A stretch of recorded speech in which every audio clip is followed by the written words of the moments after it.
ce qu'il faut résumer, c'est qu'elle était extrêmement jalouse. J'ai enlevé les réseaux sociaux. Enfin, des trucs, laisse tomber. Jamais de ma vie, je me voyais faire ça pour quelqu'un. Et qu'est-ce qui s'est passé pour que tu sois dans cet état-là?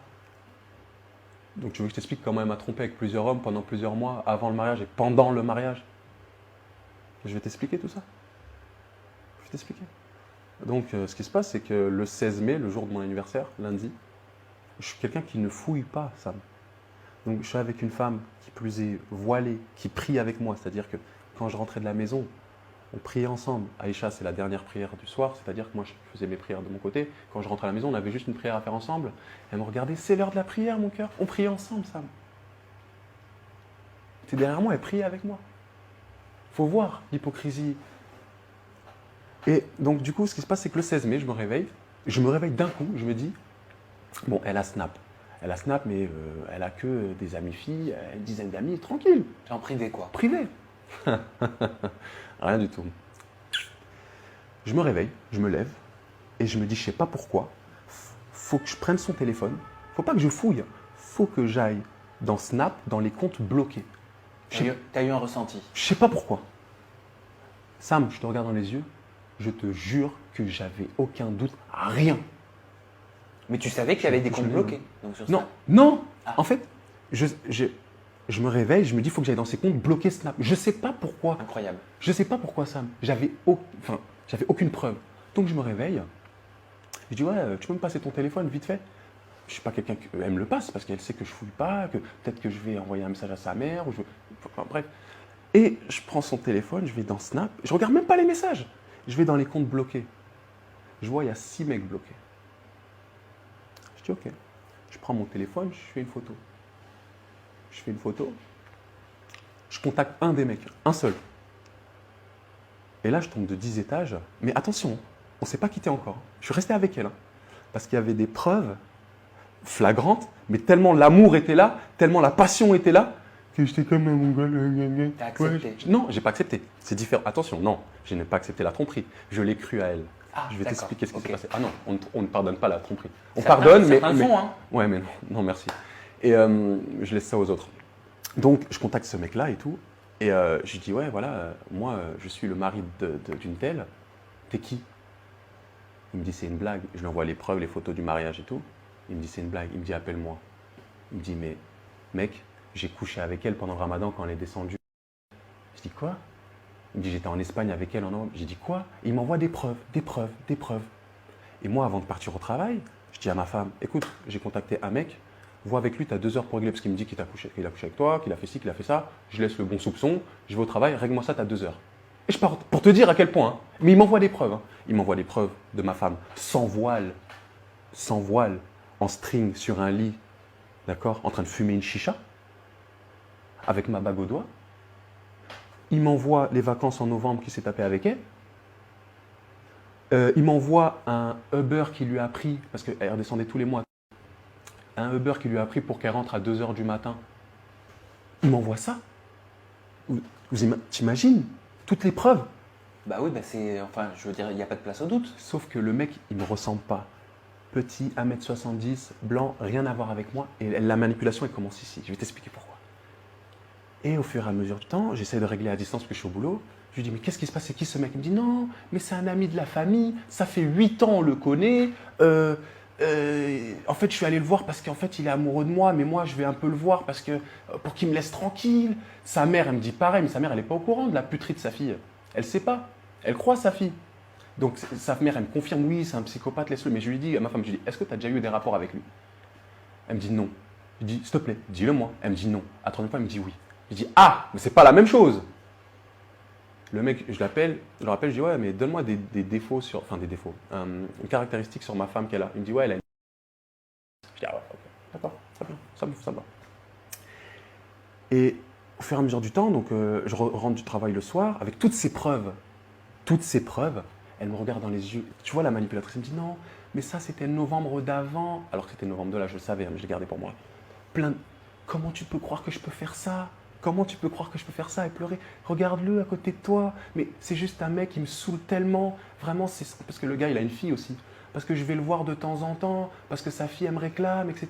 Donc tu vas voir sa fille à 2 heures du matin. tu vas manger au resto avec lui. Non, mais tu comprends, c'est un ami de la famille, il a fait beaucoup de choses pour nous. Moi, en tant que. Il n'y a pas l'amour, il y a aussi le bon soupçon. C'est important d'avoir le bon soupçon. J'ai dit, vas-y, je la vois, je te crois. Comme un Hagoun, je la crois. Je la crois. Mais j'avais un doute.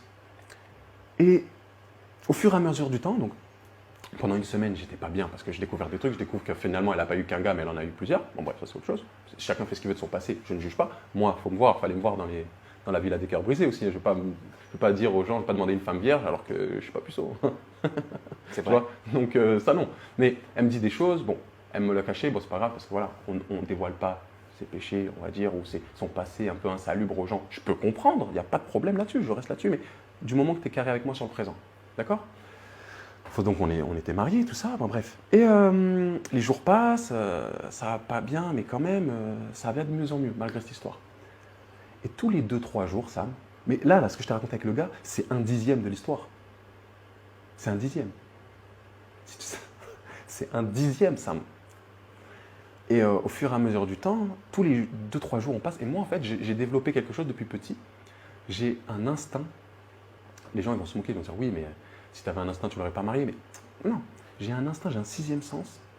Tu ne peux pas me mytho. Et je la regardais tous les 2-3 jours à la maison. Je dis, il y a un truc qui ne va pas. Ça va, ça va. Et d'un coup, je me transforme. Il y a un truc qui ne va pas. Elle me cache quelque chose. Je sais pas. Je sais pas. Il y a un truc qui ne va pas. Et cette voilée, cette ourtie voilée, c'est l'heure de la prière.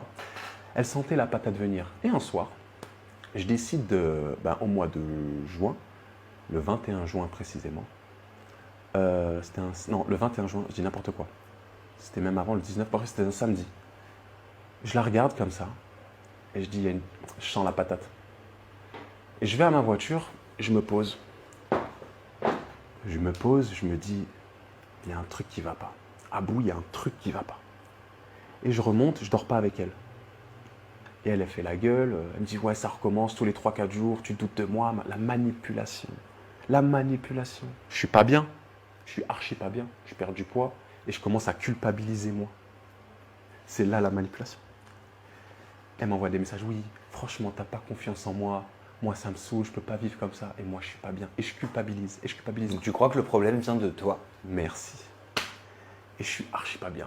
Je me dis, non, mais vas-y, désolé, écoute, c'est normal, après ce que j'ai appris, tu vois, nanani, nanana, c'est normal que j'ai des doutes, laisse-moi le temps. Oui, d'accord, ok, pas de souci. Et je suis pas bien, et je perds du poids, et encore. Et là, instinct, encore. Je me dis, mais ah bon, les 5 autres mecs là sur Snap, tu les as oubliés? Tu vas leur parler? Je vais en parler à un. Ouais. Et là, c'est la descente aux enfers. Le 5 mai, juste la veille que je la récupère avec un bouquet de fleurs à la gare, le 5 mai, elle allait se faire taper les fesses par un autre gars qui m'a envoyé vidéo à l'appui. Le mec, il m'envoie une vidéo de ma femme en train de se faire, utiliser du terme, baiser. Tu vois tout? Je vois tout. Comment tu réagis? Je bouge pas. Paralysé par les images? Je bouge pas. Mais il faut savoir une chose, avant toute chose. Il ne me l'a pas envoyé tout de suite. Il me dit, parce que je le contacte, il me dit, c'est pas une fille pour toi. Le mec, il est comme ça. Je le remercie. Il me dit, c'est pas une fille pour toi. Il me dit, moi, j'ai été 4 ans avec elle, elle m'a fait la même chose que toi. Si tu m'avais dit, putain, mon gars, je t'aurais dit, je suis désolé. Et ce gars-là, il est comme ça. Hein. Parce qu'il avait eu des échos comme quoi elle s'était mariée avec moi. Et elle, tu sais ce qu'elle lui a raconté? Tu sais ce qu'elle lui a raconté?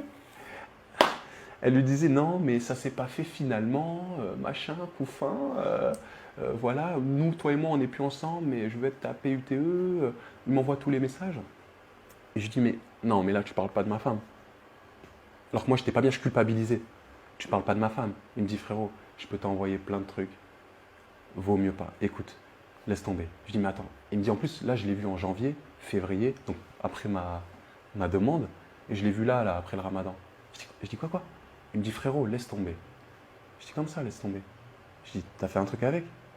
Il me dit, franchement, laisse tomber. Comment c'est un bon? Il voulait pas me faire de mal. Hein.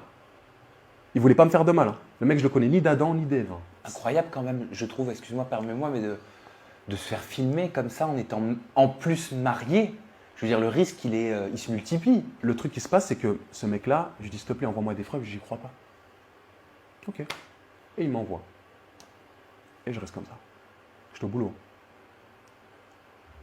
Et là, frère, tu m'as perdu.